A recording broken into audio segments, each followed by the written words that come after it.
જે રોજ વાવ થરાદની અંદર આ વખતે પાણી ભરાયું 2025ની અંદર, એના અનુસંધાનની અંદર આપણે વાત કરીએ તો 2025માં વાવની હાલત ખૂબ ખરાબ થઈ. 20 ઇંચથી વધારે વરસાદ વાવ થરાદ અને સુઈગામની આજુબાજુ પડ્યો અને પાણી ભરાયું.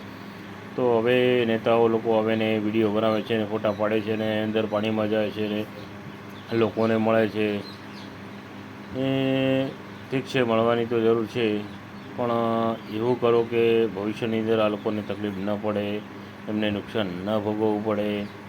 એમને વારંવાર આ પાણીના પ્રશ્નો 3 થી 4 વાર બની ગયા. 2-5 વર્ષે રોજ એમને મુશ્કેલીઓનો અનુભવ કરવો પડે છે. એના માટે સદાયના માટે નિકાલ કરો એની વસ્તુનો. આજે તમે કેસ્ટોલ અને પૈસા આપી અને મદદ કરો છો ને, એ ખરેખર વ્યાજબી નથી.